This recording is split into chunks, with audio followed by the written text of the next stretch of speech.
കർണാമൃതം ഒരു ദേവതാ സംഗമവേദി ശ്രോതാക്കൾക്ക് സുസ്വാഗതം. സർവമംഗളമംഗല്യേ ശിവേ സർവാർത്ഥസാധികേ ശരണ്യേ ത്രംബകേ ഗൗരി നാരായണീ നമോസ്തുതേ. ഇന്ന് നവരാത്രി 6-ാം ദിവസം.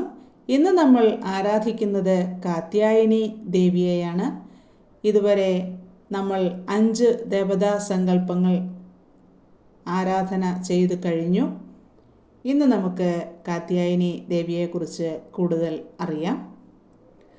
കാത്യായനി മഹാമായേ മഹായോഗ്യന്യധീശ്വരി നന്ദഗോപസുതം ദേവീം പദീം മേ കുരുദേ നമഃ. കാത്യായനി ദേവി ദേവന്മാർ അസുരന്മാരെ കൊണ്ട് പൊറുതിമുട്ടിയിരിക്കുന്ന സമയമാണ്. താരകാസുരൻ, രക്തബീജൻ, ശുംഭനിശുംഭന്മാർ, ചണ്ടമുണ്ടന്മാർ, മഹിഷാസുരൻ തുടങ്ങി അനേകം പ്രബലരായ അസുരന്മാരുടെ ശല്യമാണ് പ്രപഞ്ചം മുഴുവൻ. ദേവസേനയെ നയിക്കാൻ സുബ്രഹ്മണ്യൻ ഉണ്ട്. സുബ്രഹ്മണ്യന് മാത്രമേ താരകാസുരനെ വധിക്കാനാവൂ. ശിവന്റെ മകൻ മാത്രമേ തന്നെ വധിക്കാവൂ എന്ന് വരം താരകാസുരനാണ് നേടിയത്. നീണ്ട യുദ്ധത്തിന് ശേഷം സുബ്രഹ്മണ്യൻ താരകാസുരനെ വധിച്ചു. ഇനിയുള്ളത് മഹിഷാസുരനാണ്. മഹിഷാസുരനെ സുബ്രഹ്മണ്യനും വധിക്കാനാവില്ല. സ്ത്രീകളോടുള്ള അവജ്ഞയിൽ സ്ത്രീയുടെ കൈകൊണ്ട് മാത്രമേ താൻ കൊല്ലപ്പെടാവൂ എന്നാണ് മഹിഷാസുരൻ ബ്രഹ്മാവിൽ നിന്നും വരം വാങ്ങി വച്ചിരിക്കുന്നത്. യുദ്ധങ്ങളിൽ വെച്ച് എല്ലാം ദേവന്മാർ പരാജയപ്പെടുകയാണ്. മഹിഷാസുരൻ ഉലകം മുഴുവൻ തേർവാഴ്ച നടത്തുകയാണ്. ദേവന്മാരുടെ പരാതി കേട്ട് ബ്രഹ്മവിഷ്ണു മഹേശ്വരന്മാർക്ക് കോപം കത്തിജ്വലിച്ചു. അവരുടെ ഈ കോപത്തിൽ നിന്നും ഒരു ഊർജരൂപം ഉണ്ടായി. സമസ്ത ദേവതകളും തങ്ങളുടെ കോപത്തിൻ്റെ ഊർജം കൂടി അതിൽ ലയിപ്പിച്ചു. ഈ അഗ്നിജ്വാലയിൽ നിന്ന് 3 കണ്ണും കറുത്തിരുണ്ട് പടർന്നു മുടിയും 18 കൈകളുമായി കാത്യായനി പിറന്നു എന്നാണ് സങ്കല്പം. ശിവനും ചക്രം വിഷ്ണുദേവനും വേൽ അഗ്നിദേവനും അമ്പും വില്ലും വായുദേവനും ദിവ്യമാലകൾ വരുണനും ചുവന്ന പട്ടുകൾ പാലാഴിയുമാണ് നൽകിയത്. ഹിമവാൻ സിംഹത്തെ ദേവിക്ക് വാഹനമായും നൽകി. ഇനി നമുക്ക് മഹിഷാസുരവധത്തെക്കുറിച്ചുള്ള കഥ ആകാം. ദേവി മഹിഷാസുരനെ നേരിടാൻ ഇറങ്ങുന്നു. മഹിഷാസുരൻ്റെ ആസ്ഥാനത്തെത്തിയ ദേവി ഒരു അട്ടഹാസം പുറപ്പെടുവിച്ചു. ഇത് കേട്ട് ആകാശം ഞെട്ടി, കടലുകൾ ഇളകിമറിഞ്ഞു, പർവ്വതങ്ങൾ ഭയന്നു വിറച്ചു. അട്ടഹാസത്തിൻ്റെ ഉറവിടം അന്വേഷിക്കാൻ മഹിഷാസുരൻ ഏൽപ്പിച്ചവർ 18 കരങ്ങളുള്ള തേജസ്വിനിയായ ഒരു സ്ത്രീയെ കണ്ട കാര്യം മഹിഷാസുരനോട് വർണ്ണിച്ചു കൊടുത്തു. മഹിഷാസുരൻ യുദ്ധത്തിനല്ല ആദ്യം ശ്രമിച്ചത്. അവളെ എനിക്ക് എൻ്റെ ഭാര്യയാക്കണം, പിടിച്ചുകെട്ടി കൊണ്ടുവരൂ എന്നായിരുന്നു മഹിഷാസുരൻ്റെ ഉത്തരവ്. ഉത്തരവറിയിക്കാൻ ചെന്ന മന്ത്രിയോട് ദേവി പറഞ്ഞത് എന്താണെന്നല്ലേ? ജീവൻ വേണമെങ്കിൽ അവനോട് പാതാളത്തിൽ പോയി ഒളിക്കൂ എന്നായിരുന്നു. മഹിഷാസുരൻ്റെ ഉപദേശകരായ വിരൂപാക്ഷനും ദുർധരനും താമരനും പല ഉപദേശങ്ങൾ രാജാവിന് നൽകി. ഒടുവിൽ ബാഷ്കളനും ദുർമുഖനും സൈന്യവുമായി യുദ്ധത്തിന് ഇറങ്ങി. കൊടും യുദ്ധത്തിനിടയിൽ ദേവി ശൂലം കൊണ്ട് ബാഷ്കളനെയും വാളുകൊണ്ട് ദുർമുഖനെയും വധിച്ചു. തുടർന്ന് യുദ്ധത്തിന് ചെന്ന ചിക്ഷുരൻ, താമ്രൻ എന്നിവരെയും ദേവി വധിച്ചു. പിന്നീട് ചെന്ന വിടാലൻ, അസിലോമാവ് എന്നിവർക്കും ജീവൻ നഷ്ടമായി. ഒടുവിൽ മഹിഷാസുരൻ നേരിട്ട് യുദ്ധത്തിന് ഇറങ്ങി. പല വേഷങ്ങളിലേക്ക് നിമിഷ നേരത്തിൽ മാറാൻ കഴിയുന്ന മഹിഷാസുരൻ പല പല രൂപങ്ങളിൽ ദേവിയുമായി യുദ്ധം ചെയ്തു. ദേവിയോടൊപ്പം സിംഹവും യുദ്ധത്തിൽ പോരാടി. അവസാനം ഘോരമായ യുദ്ധത്തിനൊടുവിൽ ദേവി ചക്രായുധത്താൽ മഹിഷാസുരൻ്റെ കഴുത്തറത്തു. ദേവന്മാർ മഹിഷാസുരമർദ്ദിനിയെ വാഴ്ത്തിപ്പാടി. ഇനി മറ്റൊരു കഥ, അതെങ്ങനെയാണെന്ന് നോക്കാം.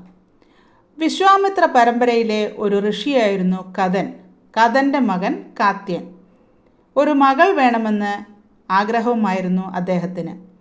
മഹാമായ തൻ്റെ മകളായി പിറക്കണം എന്ന ആഗ്രഹത്തിൽ കാത്യഋഷി പരാശക്തിയെ തപസ് ചെയ്യാൻ ആരംഭിച്ചു. പാർവതീദേവി പ്രത്യക്ഷയായി ആഗ്രഹം നടക്കുമെന്ന് അറിയിച്ചു. ദേവന്മാരുടെ കോപത്തിൽ നിന്നും പിറന്ന അഗ്നിസ്ഫുല്ലിംഗം ചെന്നു വീണത് കാത്യൻ്റെ മുറ്റത്താണ്. ഉടൻ അതൊരു പെൺകുഞ്ഞായി മാറി. കാത്യൻ ആ കുഞ്ഞിനെ എടുത്തു വളർത്തി. പരാശക്തിയുടെ ഈ ഭാവത്തെ ആദ്യം തിരിച്ചറിഞ്ഞത് ആരാധിച്ചത് കാത്യനായതിനാൽ ഈ ദേവിക്ക് കാത്യായനി എന്ന് പേര് വന്നു എന്നും പറയപ്പെടുന്നു. ശ്രീകൃഷ്ണ കഥകളിലും കാത്യായനിയെപ്പറ്റി പരാമർശം ഉണ്ട്. ദേവകിയുടെ 7ാമത്തെ പ്രസവത്തിലെ പെൺകുഞ്ഞിനെ കൊല്ലാൻ ശ്രമിച്ചപ്പോൾ കൈവഴുതി ആകാശത്തേക്കുയർന്ന് നിന്റെ അന്തകൻ ജനിച്ചു കഴിഞ്ഞു എന്ന് അശരീരി മുഴക്കിയ യോഗമായ പിന്നീട് എടുത്ത വിവിധ രൂപങ്ങളിൽ ഒന്നാണ് കാത്യായനി എന്നും പറയുന്നു. കൃഷ്ണനെ ഭർത്താവായി കിട്ടാൻ വിവിധ ഉപാസനകളോടെ ഒരു മാസക്കാലം ഉത്തർപ്രദേശത്തിലെ കൃഷ്ണൻ്റെ നാടായ വജ്രഭൂമിയിലെ പെൺകുട്ടികൾ ഭജിച്ച് പ്രാർത്ഥിക്കുന്നത് കാത്യായനി ദേവിയോടാണ്. ബൃഹസ്പതി, അതായത് ഗുരു അഥവാ വ്യാഴത്തെ നിയന്ത്രിക്കുന്ന ദേവതയായതിനാൽ വിദ്യാകർമ്മം, ധാർമ്മികത, ശുഭചിന്ത എന്നിവയ്ക്ക് ഈ ദേവിയെയാണ് ഭജിക്കേണ്ടത്. സതിയുടെ ജീവൻ വെടിഞ്ഞ ശരീരത്തിൽ നിന്നും മുടി വീണു എന്ന് വിശ്വസിക്കുന്ന ക്ഷേത്രമാണ് ഉത്തർപ്രദേശിലെ വൃന്ദാവനിലെ കാത്യായനി ക്ഷേത്രം. ഭാരതത്തിലെ ഏറ്റവും പ്രധാനപ്പെട്ട കാത്യായനി ക്ഷേത്രമാണ് ഇത്. 51 ശക്തിപീഠങ്ങളിൽ ഒന്ന്. കാത്യായന മഹർഷി തന്നെ കണ്ടെത്തി പ്രതിഷ്ഠ നടത്തിയതാണെന്നും വിശ്വസിക്കുന്നു. കർണാടകയിലെ അവർസയിലുള്ള കാത്യായനി വനേശ്വരി ക്ഷേത്രം ഇതുപോലെ പുരാതനവും പ്രസിദ്ധവുമാണ്. ഗുജറാത്തിലെ മഹീസാഗർ ജില്ലയിലെ ബക്കർ ഗ്രാമത്തിലാണ് മറ്റൊരു പ്രധാന ക്ഷേത്രം. കന്യാകുമാരിയിലെ ഭാവവും കാത്യായനി ആണെന്ന് വിശ്വസിക്കുന്നു. കന്യാകുമാരിയിലെ ബാലാംബികയും പാലക്കാട്ട് ഹേമാംബികയും കൊടുങ്ങല്ലൂരിലെ ലോകാംബികയും കൊല്ലൂർ മൂകാംബികയുമാണ് നമ്മുടെ നാടിൻ്റെ രക്ഷയ്ക്കായി പ്രതിഷ്ഠിക്കപ്പെട്ട 4 അംബികാക്ഷേത്രങ്ങൾ. ദേവിയുടെ രൂപഭേദങ്ങളാണ് മാതൃക്കൾ എന്നും പറയുന്നുണ്ട്.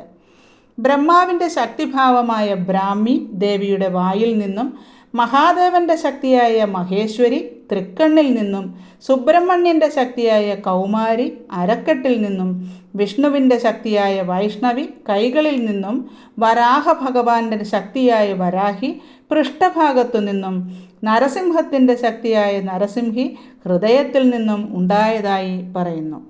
കാളി തന്നെയായ ചാമുണ്ഡി പാദത്തിൽ നിന്നും ഉണ്ടായി. കൂടാതെ ഇന്ദ്രൻ്റെ ശക്തിഭാഗമായ ഇന്ദ്രാണിയുണ്ടായി.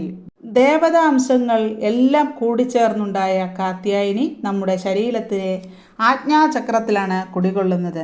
അതായത് നെറ്റിക്ക് നടുവിൽ, പുരുകങ്ങൾക്ക് നടുവിലായി, തൃക്കണ്ണിൻ്റെ സ്ഥാനത്ത്.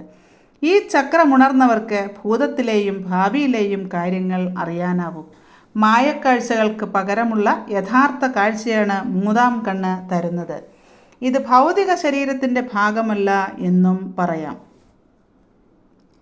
കാശിയുടെ മറ്റൊരു പേരാണ് വാരണാസി. വാരണ എന്നും അസി എന്നും പേരുള്ള 2 നദികൾ സംഗമിക്കുന്ന സ്ഥലമാണ് വാരണാസി. നമ്മുടെ ശരീരത്തിലെ വാരണയും അസിയുമാണ് ഇട, പിങ്കള എന്നീ നാഡികൾ. ഇവ രണ്ടും നട്ടെല്ലിൻ്റെ ഇടതും വലതുമായി സ്ഥിതി ചെയ്യുന്നു. പ്രകൃതിയിലെ 2 ഭാവങ്ങളാണ് ഇടയും പിങ്കളയും. ഇതുതന്നെയാണ് ശക്തിയും ശിവനും. ഈ 2 വാഹിനികൾ അഥവാ പുഴകൾ ഭൂമധ്യത്തിൽ സംഗമിക്കുന്ന ഇടമാണ് ഈ ആജ്ഞാചക്രം, അതായത് നമ്മുടെ ശരീരത്തിലെ കാശി. ഭാരതത്തിലെ ഏവരും മോക്ഷത്തിനായി കാശിയിലെത്താൻ ശ്രമിക്കും പോലെ ദേവോപാസനയിലൂടെ ഏതൊരാൾക്കും തൻ്റെ പ്രാണൻ്റെ മൂലത്തെ ശരീരത്തിനുള്ളിലേക്ക് ഉള്ളിലുള്ള കാശിയിൽ എത്തിക്കുവാനും, ഇടനാടി പ്രബലമായവർക്ക് പിങ്കളനാടി പ്രബലമെങ്കിൽ പുരുഷഭാവം ഏറി നിൽക്കും, രണ്ടും തുല്യമെങ്കിൽ അർദ്ധനാരീശ്വരത്വം, അതായത് സ്വയം ശിവൻ ആകുന്ന അവസ്ഥ. ധ്യാന ശ്ലോകം. ചന്ദ്രഹാസോജ്വലകരാ ഷാർജൂല വരവാഹന കാത്യായനീ ശുഭം ദത്യാത് ദേവീ ദാനവഘാതിനി. എല്ലാ പ്രിയപ്പെട്ട മിത്രങ്ങളും ഇത് കേട്ട് കാണുമായിരിക്കും. എല്ലാവർക്കും ദേവിയുടെ എല്ലാ അനുഗ്രഹങ്ങളും ഉണ്ടാകട്ടെ എന്ന് പ്രാർത്ഥിച്ചുകൊള്ളുന്നു. അതോടൊപ്പം എല്ലാവർക്കും ഒരിക്കൽ കൂടി നവരാത്രി ആശംസകൾ നേർന്നുകൊണ്ട് നിങ്ങളുടെ സ്വന്തം മിനി മുരളി.